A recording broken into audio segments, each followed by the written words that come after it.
kalte meg mamma. Når jeg var i slutten av 20-årene, så sa faren min til meg, Einar, pass deg, eller så ender du opp som 40 år og barnløs.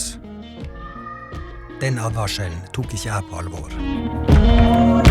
Jeg lurer på om jeg har gått glipp av noe, og begått livets største tabbe. Jeg måtte rett og slett bare ut. Jeg tålte ikke det der. I ei uke skulle jeg bo i et klassisk rekkehus og ha ansvaret for 2 barnehagebarn, sammen med Jonas. Hvor jeg bor? Ja. Jeg bor sammen med deg. Hæ? Jeg bor sammen med deg. Hæ? Ja, det er sant. Det kan ikke være så ille. Det er et privilegium.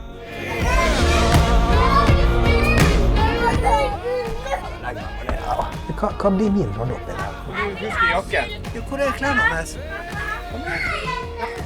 Nei. Hva kan dette gå? Det her bruker vi å kalle for kvalitetstida vår. Så han kan plutselig bli en spyr. Ja, det er jo en mulighet. Da er vi ferdige. Jeg klarer ikke mer. Way down we go. Det er ganske ekstremt det her, vil si det.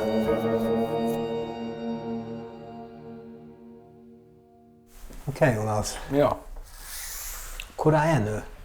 Nå er du i løvens hule. Ja, herregud. Jeg skal bo her med deg i 3-4 dager. 4 dager. Ja, 4 dager. Du har 2 unger. Hvor gamle er de? Ja, men 2,5 og 5. Det er barnehageunger. Barnehageunger, begge 2. Og vi har sendt din kjæreste, altså mora til disse ungene, bort. Vi har sendt Og henne bort. og vi skal klare det her på egen hånd. Vi skal klare det her på egen hånd. Ja.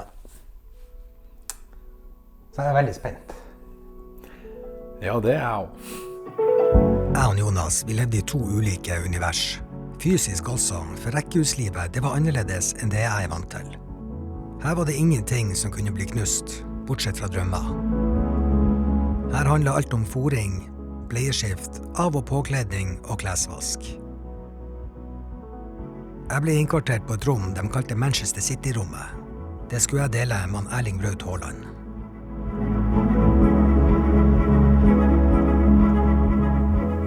Jeg gruer meg til i morgen. Det kan jeg si.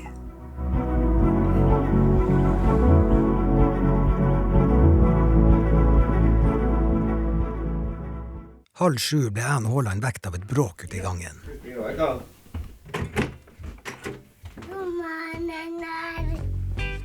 Hei! Hvordan går det?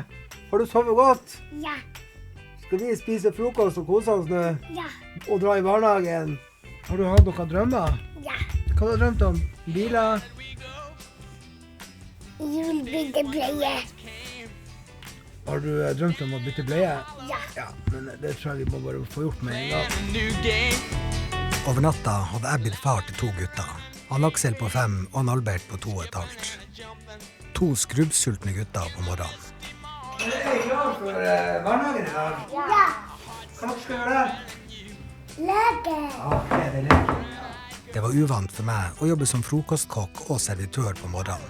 Men guttene var takknemlige og nærmest i sjokk over hvor mye melk jeg fylte i glassene. Melk. Men hvem var de her 2? Og hvor mye arbeid kunne de egentlig være? Har dere sovet godt? Ja. Ja. Han Albert var minstemann. Det var umulig for meg å vite hvordan han fungerte. Altså kunne han lage seg mat selv, kle på seg og så videre. Jeg regnet med at han Aksel som var 5 klarte alt selv. Det skulle vise seg at begge 2 trengte mye hjelp i hverdagen. 1, 2. Faktisk så ville de her 2 ta over hele livet mitt de neste dagene, om jeg ville eller ikke. Nei, Aksel, husk på at vi må pusse tennene dine. Æsken for noen fine tenner der. Hvor har du fått dem? Dem, dam, dam. Men vil du gjøre deg klar selv? Du er en ganske flink gutt, du. Ja. Visste du det? Ja. Det var et evig kaos bare å få på dem klærne. Og så en fin lue. Og hver gang de hadde et ledig øyeblikk, så skulle de slåss. Når skulle jeg og Jonas få tid til tannpuss og påkledning? Hva? Den lille rocken. Den lille rocken har selv rumpe. Vi hadde gjennomført vekking, frokost, stell og påkledning. Nå var vi klare for å dra i barnehagen. Annar. Ja? Kom En ting jeg merket meg var at de lagde mye bråk. Litt sånn som når TV-en står for høyt på. Og vet du hva? Kan jeg ta? Pappa? Pappa? Og det er Hot Wheels. Pappa? Ja, Aksel. Kan jeg ta 2 kilometer? Å sitte innesperra i en familievogn i kø på vei til en barnehage, det var nytt for meg. Du ordner det. Jeg sa ha det til guttene ut ved porten. Jeg klarte ikke å gå inn i en barnehage så tidlig på morgenen. Det skulle jeg spare til en annen gang. Ikke dårlig. Vi rakk det. Ja. Ja, det sto for en time siden. Ja. 1,5. 1,5, ja. 1,5. Men det som jeg tenker, er at jeg og deg har jo glemt noe. Altså, vi kan jo ikke ha husket på alt. Låste du døra? Jeg låste døra, slo av lysene. Jeg slo av kaffetrakteren. Hvordan synes du det var? Første timen. Har du fått reflektert, eller har det gått i 100? Ja, jeg må nok gjøre noen endringer. For dere som har barn, så advarer jeg mot sterke scener det neste minuttet. For hvordan er det å leve uten barn? Ja, det er ikke så ille som alle skal ha det til. Det er et annet tempo, og man har tid til å gjøre akkurat hva man vil. Som for eksempel følge med på idrett.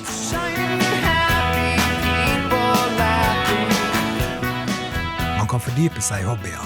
Hva med å lære seg et instrument? Det har du både tid og plass til. Man trenger i grunnen ikke bekymre seg for noe.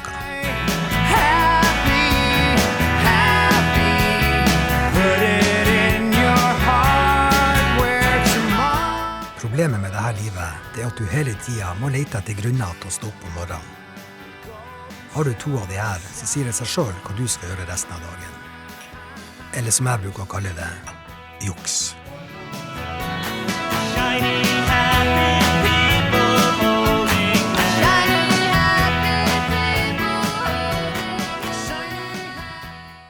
Vi var ferdige på jobb, og nå skulle vi hente guttene i barnehagen. Hvordan tror du hentingen blir i dag? Den tror jeg blir helt fin. Ja. Ja. Er du klar for steg 2? Ja, men vi skal ikke snakke om ettermiddagen her, for Vanligvis kjører jeg hjem fra jobb, spiser, og så kaster jeg meg i sofaen for en strekk. Nå skulle vi hente 2 barn i en barnehage, handle, lage middag, og så dra på turen på en av byens største møteplasser for unger på kveldstid. Kan være spysjuka går jo nå. herregud. Vi fikk nettopp beskjed om at en i Aksel sin avdeling har spydd i dag. Å, herregud. Så han kan plutselig begynne å spy? ja, det er jo en mulighet. Ja, da er jo jeg ferdig. Ja. Vet vi om du har et godt immunforsvar? Veldig dårlig. Jeg har jo ikke kontakt med unger. Nei. Så det er jo bare hei, det er meg, så...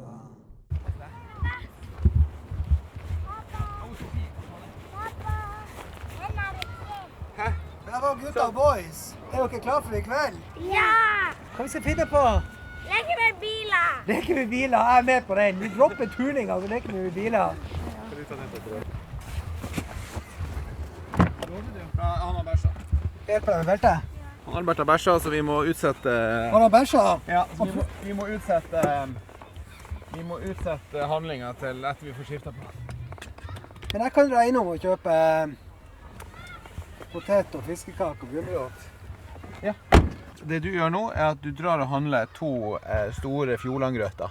Og så spiser vi grøt nå, og så spiser vi fiskekake til kvelds etterpå. Ja, men er det middag? Ja, ok, men 2 grøter. Ja. Ja. Vil dere ha grøt? Ja! Ja, men greit. Julegrøt. Så snakkes vi om litt. Ja! Ja.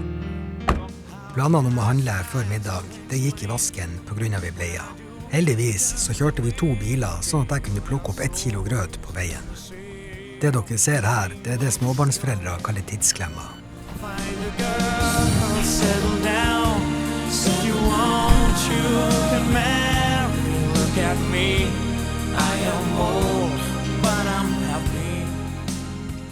Ja, fortell meg, hva har du gjort i barnehagen i dag?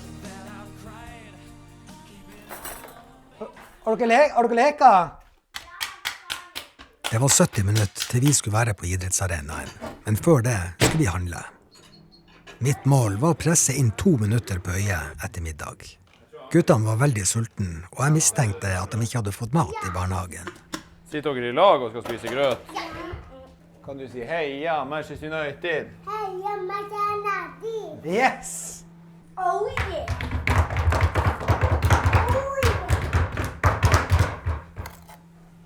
klar for mat? Ja! Dinner is served. Du, jeg må spørre dere om en ting, hvis det er greit. Ikke bli sur. Jeg skal bare spørre. Er det noen av dere som har kjæreste i barnehagen? Å, du har det, ja? Hva heter det? Vera. Å, Vera, ja. Jeg fant fort ut at måltidene dem var fine. Hvor gammel er hun? Da hadde gutta noe å holde fingrene i, og det ble litt roligere stemning. Hæ? Men det var jo koselig. Dette livet, det var en kamp mot klokka, og nå skulle vi ha oss en liten pause før helvete brøt løs. 6 pluss. Jeg tror nå guttene skal vi kose oss. Og nå kommer det. Hvor lang tid har vi på oss? Eller? Du har 5 minutter. Du sa du 10 nettopp. Ja. Selv ikke jeg klarte å sovne inn på 5 minutter. Er vi klar for å handle? Og så skal vi dra på Tuil Arena. Yeah! Ja, men vi skal ikke se mer på TV. Jo. Nei. Jo. Nei. Jeg kan allerede nå komme med tips til deg som vil ha barn. Få dem mens du ennå er ung. Bæ, lille lam, har du noe trom? Før vi tok på treningstøy, så måtte våte klær fra barnehagen henges til tørk. Det var sånne her små detaljer man måtte huske på gjennom hele dagen. For gjorde man ikke det, så gikk det utover guttene neste dag. Vi holder på å kle på oss til tur. Du har shorts. Nå er det en heftig diskusjon i buksa. Ok, kan du ha shorts utpå Jeg den? skal også ha shorts. Selvfølgelig skal man ha shorts. Shorts innpå. Er det de her? Skal vi ha på de her? Yes.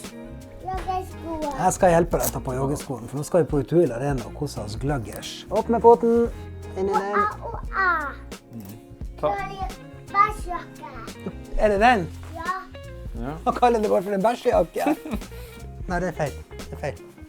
Altså, den jakken her, den har ikke du lenge. Det er tøft. Den er han klar. Nei! Hvem som kledde på deg? Ja, jeg gjorde det, ja. Ja. Altså, får du gå opp her nå, så gjør vi bare sånn han ser. Ja. Du kan ikke kjøre bil. Jo, jeg kan kjøre bil. Jeg er mye flinkere enn far din å kjøre bil. Det er pappaen min. Vi skulle være effektive og gjøre unna ukeshandlinger før trening. Jeg har sett unger slå seg vrang ved smågodthyller i butikken, og det var det jeg frykta nå.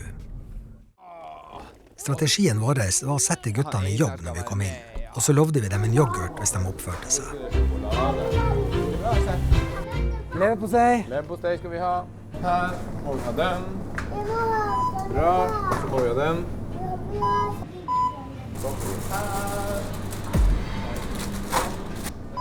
Hvor flink du er. Jeg vil ha sånn der pølse. Så har vi allerede passert 700 kroner. Vi har ikke vært. Bra. Ville dere ha kjøttboller? Sånn. Takk skal du ha. Kan du åpne denne? Vær så god. Du oppførte deg så pent at da ble det, ja. Ja, da inn i munnen. Her var det var jo din. Var ikke det avtalen? Ja, det var avtalen. Ja. Den er kontrakt. Den må tom. 1807 kroner. Det er godkjent. Lukk bare den. Og det her er bare til fredagen. Jeg tror vi må handle igjen på på onsdagen. Da har vi fri for brød. Det kan fort være.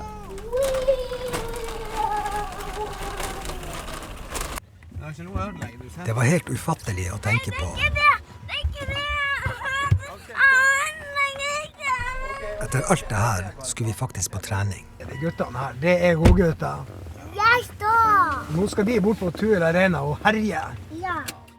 Som jeg har skjønt det, så er det i dag obligatorisk for alle unger å være med på en aktivitet på ettermiddagen.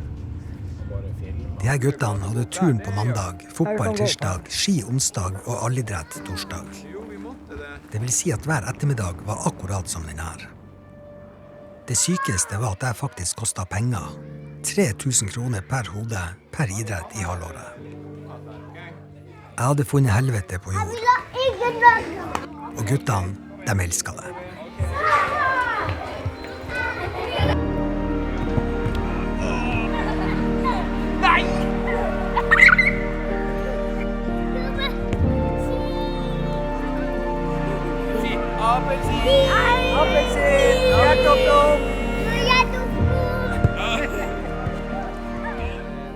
Eldstemann han skulle inn på turen, og da benyttet vi anledningen til et lite mellommåltid. Vi hadde med en boks med det som så ut som pellets, og Jonas han kalte det for havrefras. Heldigvis var det en kvinne til stede. Hun hadde stekt vafler nok til å mette et helt fotballag. Det fant han Albert fort ut av. Han på 5. vafler her. Kan jeg smake? Ja.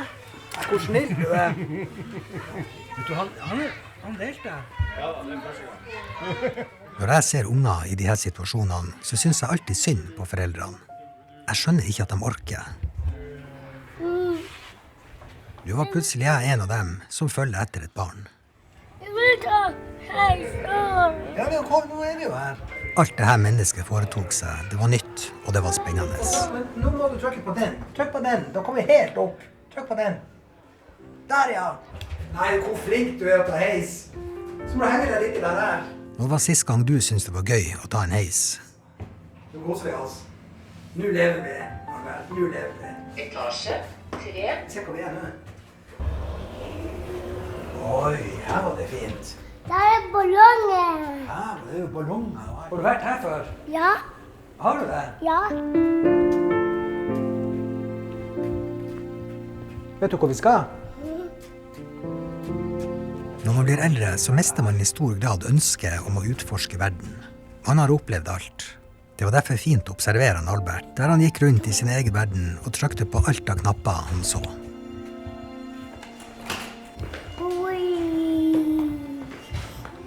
Turninga var ferdig, og vi kunne endelig sette kursen hjemover. Ikke det at det hjalp så mye. Denne kvelden var langt fra over.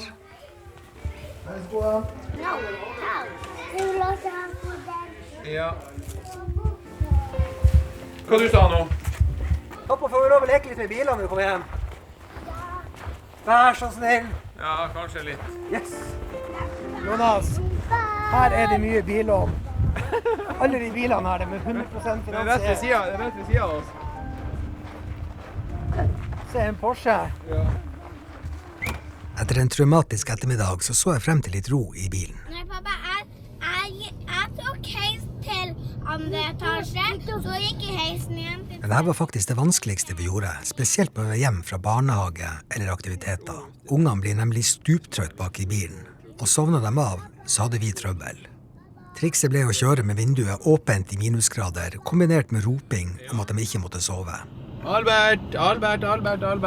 Vinduet er åpent. Ta bare begge vinduene åpent. Ja, vi kan ikke sovne av det. Nei, Albert, du må ikke sove. Albert! Er du våken? Ja. 1, 2, 3, 4. Onkel Einar er også tung. Nei, helt ferdig. Jo, du skal legge deg, men du skal spise først. Ja, så må vi rydde gangen. En av dem i gangen. I morgen er vi hjemme 1 time.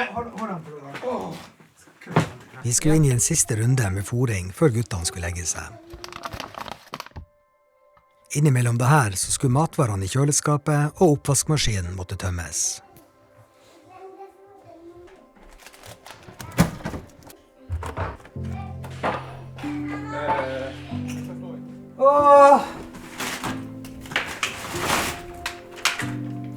Men er ikke dere trøtt? Nei. Er dere ikke i det hele tatt? Ja, hvorfor det? Fordi kan jeg få vann? Du kan få vann. Men dere blir ikke trøtt? Det er ikke det. Har dere noen gang vært trøtt? Albert, har du noen gang vært trøtt? Nei. Aldri. Jeg legger en vann. Og du kan leke? Ja. Jeg leker bare litt. Ok, da. Vi lekte noen minutter med biler før vi tok kveldsstellet. Det var egentlig ikke stemning for å legge seg. Du skal legge deg 8:30. Jeg skal legge meg 8:30. Jeg går og legger meg 8:30. Opp, kom igjen. Jeg må telle hvor mange timer. 1, 3. Nei, jeg må ta. Kom. Slutt med det tullet her nå. Jonas tok seg vaskinga, og jeg rydda gangen. Nå var det viktig at jeg holdt det gående, for i det jeg satte meg ned i en sofa, så var det over. Skal du vaske deg? Ja. Ok, Aksel, kom ned. Einar, Ja, Kan du pusse han gangsteren? jeg hjelper deg. Til tross for at han Aksel hadde en elektrisk tannbørste til 3000 kroner, så måtte han ifølge han Jonas ha hjelp til å pusse. Nå har de reneste tennene i byen. Og Jonas skulle også vise meg et apparat jeg ikke visste fantes. Wow. En vottetørker. Det er jo en vottetørker. Det er en vottetørker. Nå kan dere rope natta til han Einar. Jeg kommer inn og sier god natt. Må jeg si, skal vi si love you, Einar? Kom, love you, Einar. Love you. Kom og vekk meg i morgen tidlig da. Ja. Mus, mus. Mus, mus.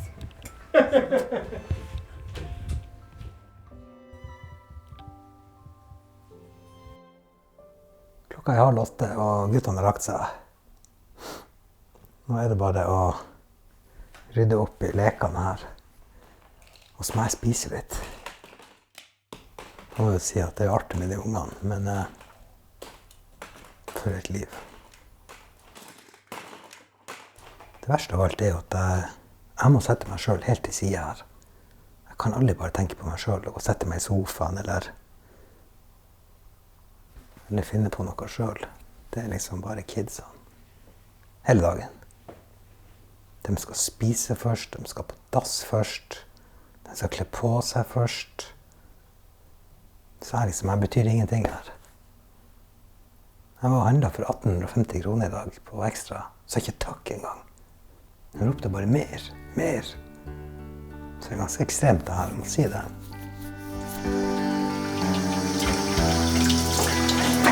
Everybody hurts, but sometimes everybody cries. 7:15 fikk jeg i meg noen kalde fiskekaker, og han Jonas skulle ta meg gjennom planen for tirsdagen. Det hadde han ikke trengt å gjøre rett før jeg skulle legge meg. Tirsdag, da er det utlevering, og så er det havregrøt, og så er det lunsj. Hei, da er vi ferdige. Sometimes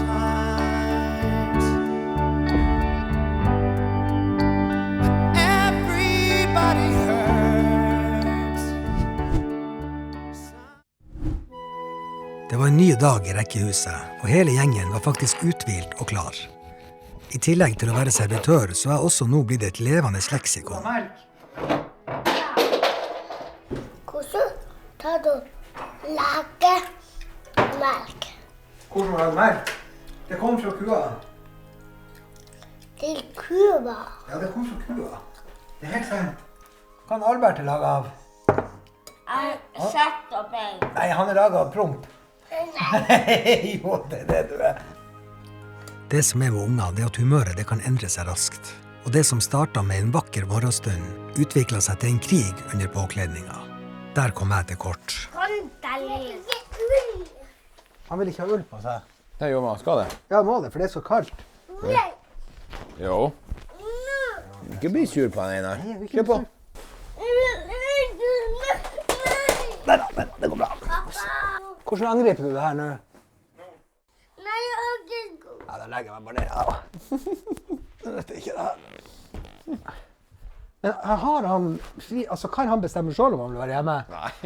Så vi er nødt til, han må ut. Han må jo. Men han har jo sagt nei nå. Ja, 10 ganger. Ja. Ja. Det betyr at han ikke har lyst. Har du ikke lyst til å dra ut? Er det noen gang du ikke har lyst til å dra på jobb, men fortsatt dra på jobb? Hvis ikke jeg har lyst til å dra på jobb, så drar jeg ikke på jobb. Sånn er det. Vil du ha rød traktor? Men det her er altså å få barn. Da er det her du får. Da må vi jo kle på oss når vi skal ha rød traktor. Man down, man down.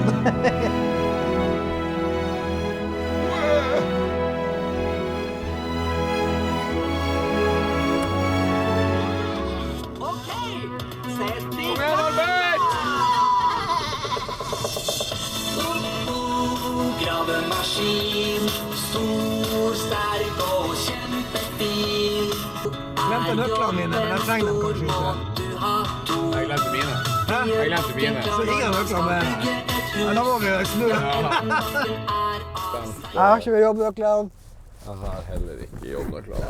Da må vi dra inn til deg. Altså, jeg og deg, Vi må snu, Aksel. vi må opp her. Ok? Så det er ingen som hadde nøklene med. Jeg har ikke jobbnøklene med. Og vi har begge ungene med. Ja, så vidt. Jeg skulle springe inn og hente nøklene, og Jonas som skulle holde han Albert i sjakk. Hans taktikk det var å bruke den lyseste stemmen han hadde. Går det bra, Albert? Er du litt lei deg igjen? Hvorfor det? Hæ? Ville du ikke ha utelevering? Men det er jo utelevering i barnehagen i dag. Hva skjedde med fedrene? Hadde jeg nekta å ta på meg ullbuksa i 1986, så hadde jeg kommet hjem fra barnehagen med frostskader. Men du må ta den oppe der, så glemmer jeg det.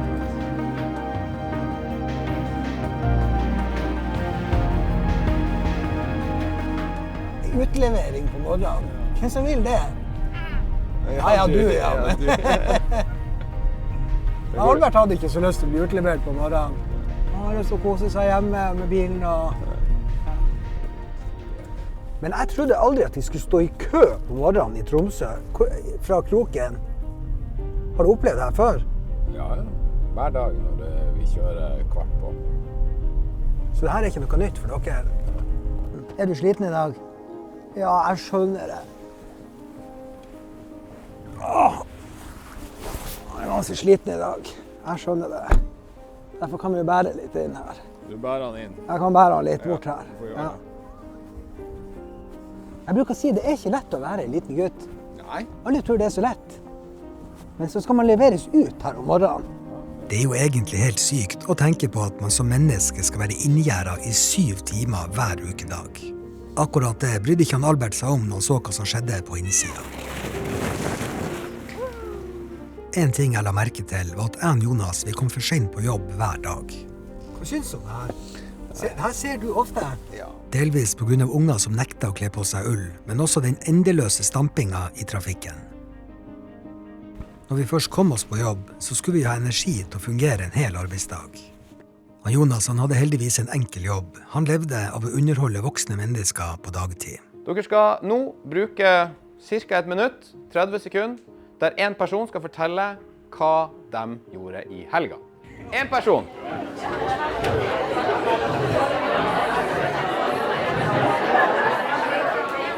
Det som provoserte meg, det var at han virka ikke sliten. Kanskje vi hadde feil arbeidsfordeling i rekkehuset. Jeg skulle bare innom og si det at jeg er på tur til tannlegen, som om det ikke var nok som skjedde i dag.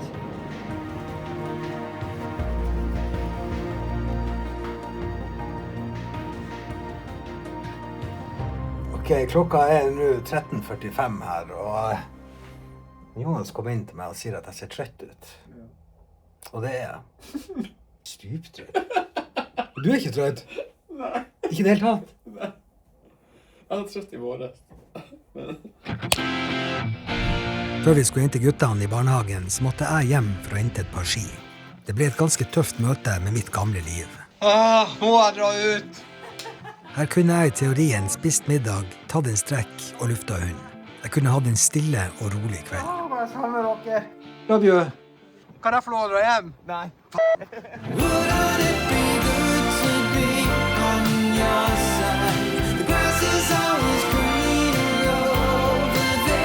Er du klar for i kveld? Ja. Yes. Jeg og Jonas, vi var in this together. Og vårt mål, det var å gi guttene tidenes tirsdagskveld. Men du, skal du være med han Einar og leke med biler hjemme, eller skal du på trening? Med han Aksel? Vi er bare hjemme. Skal vi bare være hjemme og leke med biler, jeg og deg? Ja. Vet du, det var det jeg trengte å høre. Han Albert han var ikke interessert i noe organisert aktivitet denne ettermiddagen. Og det var i utgangspunktet musikk i mine ører. Problemet var at gutten var stuptrøtt allerede i bilen på vei hjem fra barnehagen. Og Jonas han hadde middagsansvaret denne ettermiddagen. Jeg skulle stå i oppvasken. Kom igjen, må ikke gå ned. Det er nå jeg skal spørre, hvordan var din dag på jobb? Hvis du hadde sagt meg, vi hadde et jordskjelv på jobb, jeg hadde sagt, åja. Ja, du hadde sagt, åja. Hvor spennende. Sånn er livet, sånn er det. Ja, hva du vil ha da? Ja. Vet vi hvor fotballskoen er? Er det futsalsko det heter? Ja, Jeg og Albert vi skulle være hjemme alene etter middag. Jeg tror han skjønte at jeg skulle stå i oppvasken, for maken til kreativ måte å spise på har ikke jeg sett før. Vil du være hjemme med han Einar? Hæ? Ja, ok. Dette var første gang jeg skulle være alene med en 2-åring. Jeg hadde 2 mål. Jeg skulle unngå dårlig stemning, og kanskje enda viktigere, jeg måtte holde han våken. Han bestilte filmen Oksen Ferdinand og en appelsin. Måten han fikk servert appelsin på var selvfølgelig ikke god nok. Er det greit at jeg tar kjøkkenet, og så spiser du litt appelsin? Åja, hvordan vil du ha den? Skal du ha den med sånne båter? Ja, ok. For en makt det her lille mennesket hadde over meg. Ja, hvordan vil du ha den her? Se her. Skal jeg skjære den sånn? Ja, se her, skal jeg skjære den sånn? Sånn? Ja. Og så, sånn her kanskje. Vær så god. Jeg ser. Stilig den der. Det var i grunnen ikke noe hokus pokus. Så lenge han fikk viljen sin, så var humøret på topp. For en ettermiddag. Jeg jobbet for harde livet på kjøkkenet, og bestillingen rant inn fra stua. Hæ? Vær så god. Jeg av alle burde jo skjønt hva som var i ferd med å skje. En hel dag i barnehagen, middag, dessert og TV-en på. Den beste sovemedisin som finnes. Jeg har tatt kjøkkenet. Var det bra? Var det rent og klart til kvelds? Plutselig la han Albert seg på siden. Jeg ble alt for opptatt med det som skjedde på TV-en. Og da skjedde jo det som måtte skje.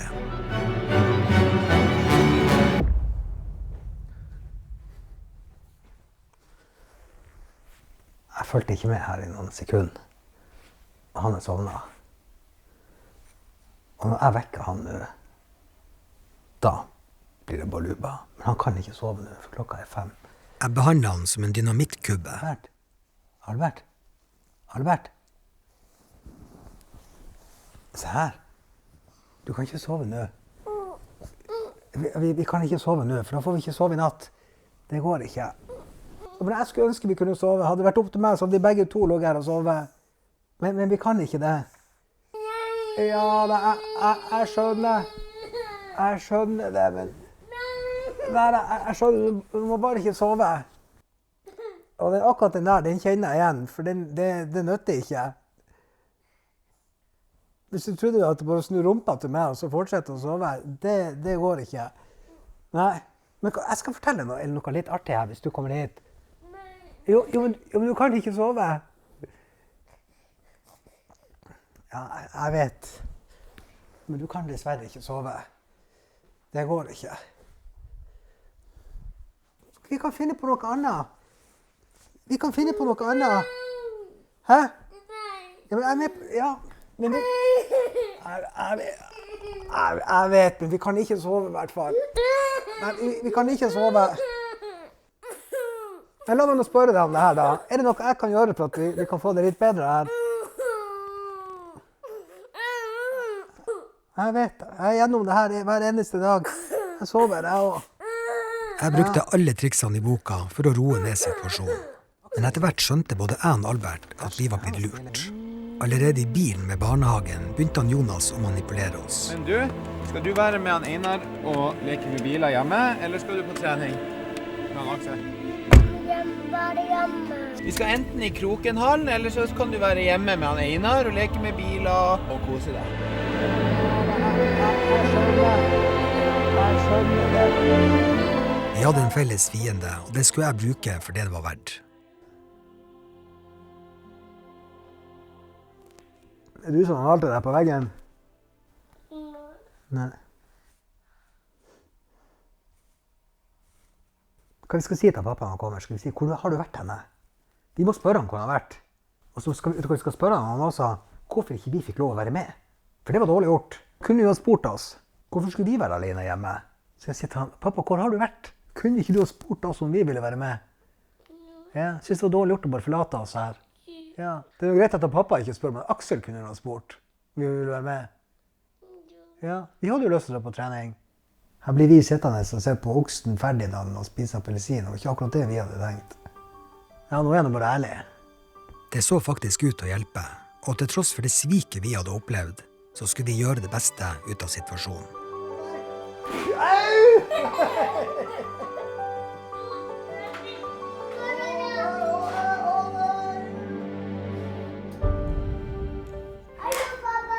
Jeg var imot å skulle røkke ut på aktiviteter etter middag. Men jeg skjønte etter hvert verdien av å slite ut ungene utenfor hjemmet. Det ble fort mye friksjon i den lille stua.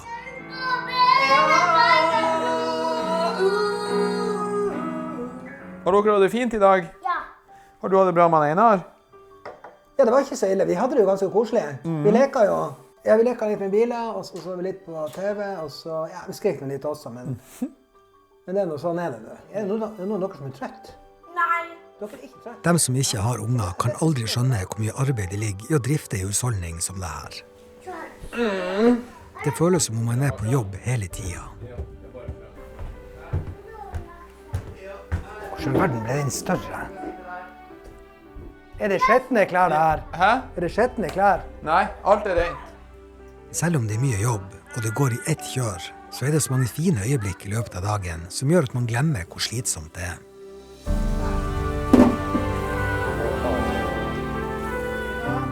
Velkommen, Dina. Ja. Skal vi si Og så skal vi si takk for i dag. Takk for i dag. Det har vært veldig fint å være sammen med dere i dag. Dere er veldig snille gutter. som skal springe inn og vekke Einar i morgen? Ja. Ja. Og i morgen så skal vi stå på ski. Yes! Ja, stå på ski, Robert. Ikke vekk meg i natt. Jo. Mus, mus. Klokka var blitt 9:30, og etter å ha tatt kjøkkenet for 3. gang denne dagen, så skulle vi voksne få litt kvalitetstid. Det her, det er det tomannersvask, eller er det? Neida, det er det som var i tørketrommelen og det som ble vasket i går, som har vært på henger til tørk. Så her går maskinen i ett. Her går det i hvert fall 1 gang, om ikke 2 ganger om dagen. Så det her gjøres. Det her bruker vi å kalle for kvalitetstida vår.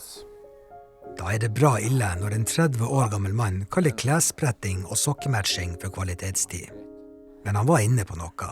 Sammenlignet med mye annet vi gjorde i løpet av dagen, så var ikke dette det verste. Jeg har aldri sett så mye sokker. En ting jeg ikke hadde drukket siden søndag, det var en dusj. Jeg var også sulten, men jeg måtte prioritere personlig hygiene foran ernæring.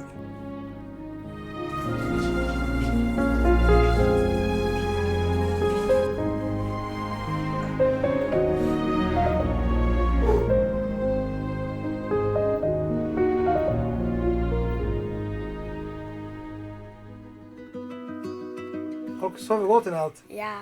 Har dere drømt? Nei. Ja, ingenting. Ingen skriking, ingenting. Jeg var strengen i... Du har skreket litt. Ja. Ja, men du elsker jo det der. Hva har vi lyst på til frokost? Yoghurt. Yoghurt, ja. Ja, men da skal vi gå ned og ordne? Med rosiner. Med rosiner, ja. Nå er du god. Det første døgnet sammen med denne familien, det var det verste. Det eneste jeg ville var å dra hjem. Kan dere love meg en ting i dag? Ja. At dere oppfører dere pent? Ja. Ja, tusen takk. Det var alt jeg trengte. Nå var jeg faktisk begynt å glede meg litt til for eksempel morgenstunder. Det var godt. Og så må vi se den opp. Hva som skjer i barnehagen når dere kommer dit? Er det innlevering i dag? Ja. Yes. Den er bare litt. Ja, jeg vet ikke om vi rekker i 1 minutt. Det som fortsatt plagde meg, det var de ekstreme humørsvingningene. Gutter, nå går vi opp og kler på oss. Kom. Da har det ikke gått 1 minutt. Jo da, nå har det gått 1 minutt. Det har gått 2 minutter. Ja, men vi skal kle på oss og dra i barnehagen og leke mer der. Kom. Du kan komme hvis du vil. Kom bare hvis du vil.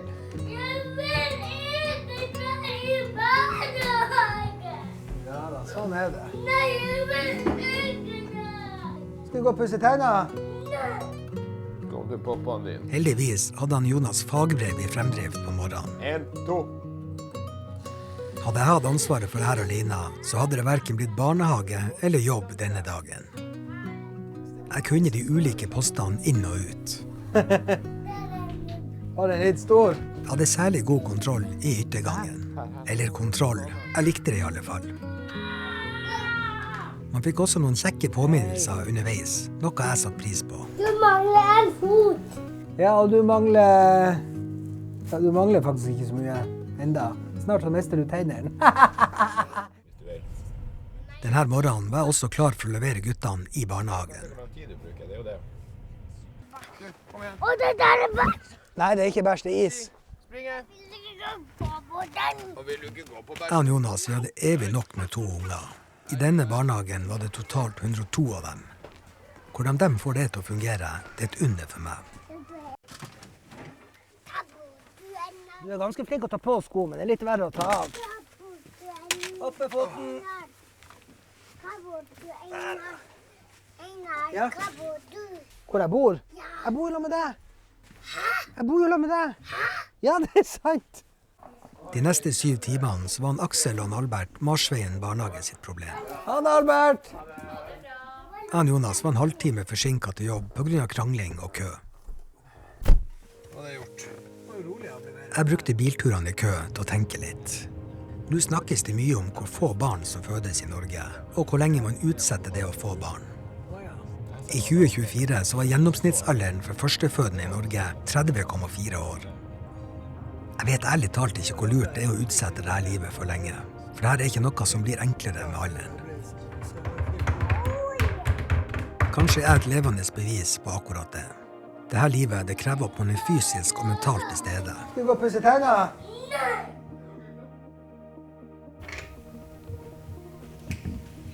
Da skal vi hente guttene. Det er onsdagsrenn. Det er onsdagsrenn, ja. Onsdagsrenn, du må hente skisko. Ja. Hver dag føles som et langt kappløp, og kanskje var henting og middagslaging det tyngste for meg. Men uansett hvor sliten du er, så kan du ikke være i dårlig humør. Hvor er klærne hans? Kan du hjelpe meg, Einar? Jeg kan hjelpe deg. Hvis det er noe jeg kan, så er det å hjelpe deg. Du heter mamma. Jeg heter mamma. Ja. Jeg er ikke helt, jeg heter Einar. Han kalte meg mamma. Og gutta, det er ikke lov å sovne i bilen. Det sier jeg bare.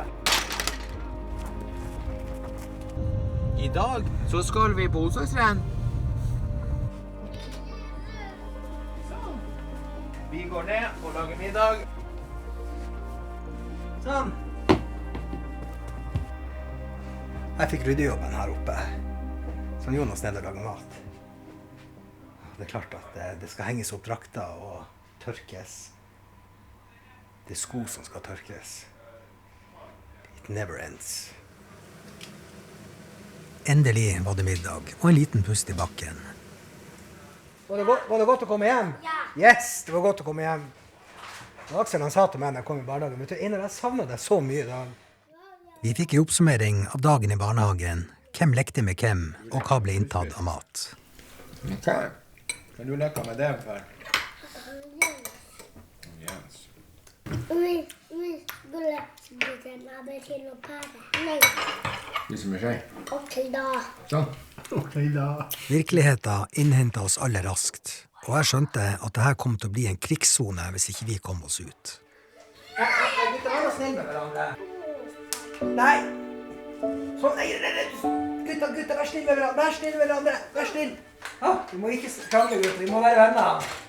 Husk at vi er familie her. Nå går vi. Og bukse. Så varmt. Sånn. Hei. Ja. Er det bra?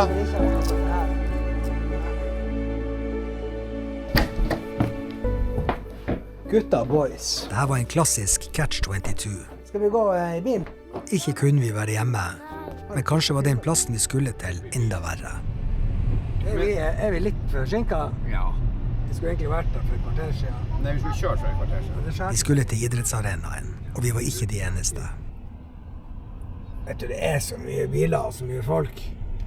I tillegg fant vi ut at minstemannen var bevisstløs når vi ankom. Albert, skal vi gå på ski? Albert? Jonas fikk ta seg av den, jeg og storebroren skulle gå 2 kilometeren på ski. Som gode fedre hadde vi selvfølgelig glemt skistavene, men det brydde ikke han Aksel seg om. Nå koste han seg med et skirenn han hadde snakket om siden mandagsmorgen. Der! Vet du hvem du minner meg om? Han Petter Northug.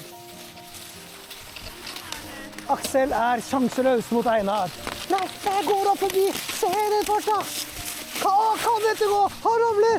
Einar stikker forbi! Og så må du opp med armene i målet nå. Opp med armene. Der, ja!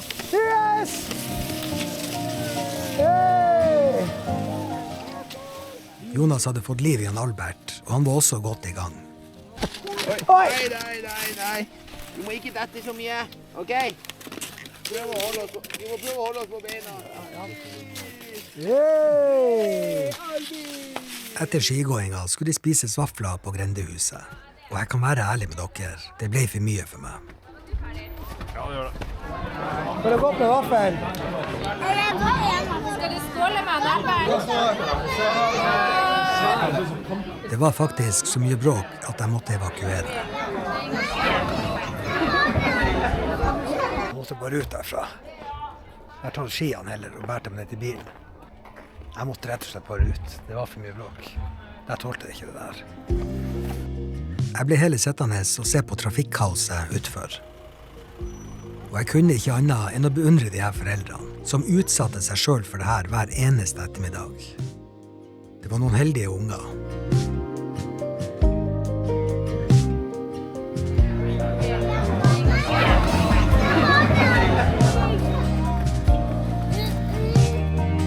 Guttene var fornøyd. De hadde gått på ski og spist 3 vafler hver. Hvor flink dere var å gå på ski. Og Jonas hadde til og med litt igjen på batteriet og kjørte en akustisk konsert i bilen på vei hjem. Han duser deg. Aksel Henriksen, Krokens store sønn. Er du et fotballgeni? Ja! Ja, du er nummer 10. Og Aksel han er jo så flink å lukke opp døra til oss. Endelig er vi hjemme. Jeg har vært på ski. Du har vært på ski. Litt hotell. Altså, du har lov til å være på ski. Ja. Vet dere gutter hva jeg kaller det her? Det her kaller jeg for fôring. Ja, det er sant. Det er egentlig noe man gjør på en bondegård, men vi gjør nå det her også. Dette blir siste natta mi sammen med guttene. Og så litt rosiner. Skal vi ha litt rosiner? Det kom til å bli litt rart å forlate dem. Ja. Ja, du har fått lyd da. Sånn. Det er veldig godt. Ja, men han får et par til. Jeg orker ikke å begynne å krangle om det. Så. Jeg skal dra fra dere i morgen. Dere er klar over det? Ja. Jeg kommer til å savne dere. Dere er skikkelig artige å ha med. Det er stor forskjell på en 2-åring og en 5-åring.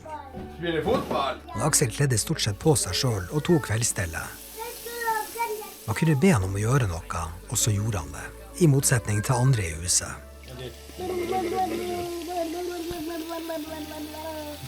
Og Jonas han skulle shine kåken, og jeg skulle legge guttene.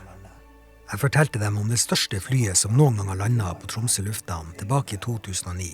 Og Albert han sovnet før landingshjulene var ute.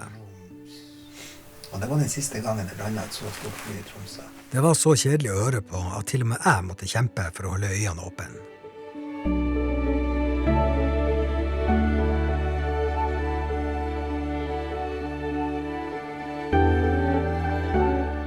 Jonas hadde nullstilt alle rommene i huset, og til og med fyrt i gang våttetørkeren.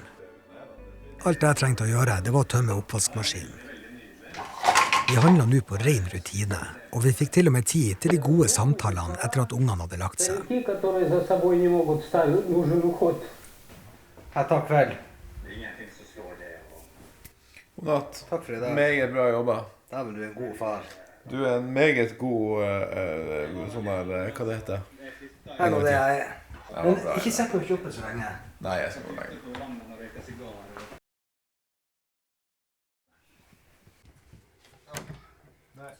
God morgen. Dette var min siste dag som familiefar. I dag så skal vi på allidrett. Han Albert han skulle til legen på formiddagen, så vi kjørte 2 biler. Når guttene var påkledd og sendt i barnehagen, så fikk jeg en stund for meg selv. Dette var første gang jeg var alene i huset siden jeg kom. Dette var også første gang i livet jeg for alvor skjønte at jeg ikke kommer til å få barn. Jeg har opplevd denne friheten så lenge at tar du den fra meg, så er jeg ferdig. Hvem skulle tro at det var så godt å sitte i en bil uten bråk? Jeg lager meg det jeg synes er det ultimate livet. Og hvor jeg savner deg. Men denne filmen bør uansett være en advarsel til deg som avfeier det å få barn når du er ung. Eller for deg som rett og slett glemmer det av. Årene, de går fort. Jeg har lært mye av å være sammen med Aksel og Albert. Det beste av alt må være at når du har barn, så trenger du ikke å tenke på deg selv. Det og dine behov betyr ingenting. Noe som er befriende. Ja, men da er middagen klar. Jeg tror også at jeg hadde blitt en god far. Noe som er fint å tenke på. Selv om det her ikke var mine unger, så var det eneste jeg tenkte på at de skulle ha det bra. I morgen så skal vi stå på ski. Yes! Ja, stå på ski, Rode! Jeg har også funnet ut at unger, de er fantastiske. De er bråkete og skaper kaos rundt seg, men de er også utrolig morsomme å være sammen med. Hvordan har du vært i barnehagen i dag? Da. Som forelder så får du bruk for alt du har lært i ditt eget liv, og plutselig så er det du som er eksperten. Og det der er bare... Nei, det er ikke bæsj, det er is. Hvis du skal ha unger, så kan det være lurt å få dem før du får for mye tid til å tenke på deg selv. Pass dere, ellers så ender dere opp som 40 år og barnløs. Da skal Einar dra hjem. Ja, Jeg kommer til å savne deg. ja, Ja, du er veldig snill gutt. Vil du også savne Einar? ja. Ja. Og da, pappa. Ha det, Einar. Ha det, og god natt. God natt.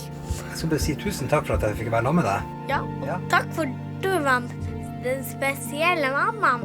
Ja, det synes jeg ikke er hyggelig. Så må du slutte med den fisingen. Ja. Nei! to be in your shoes.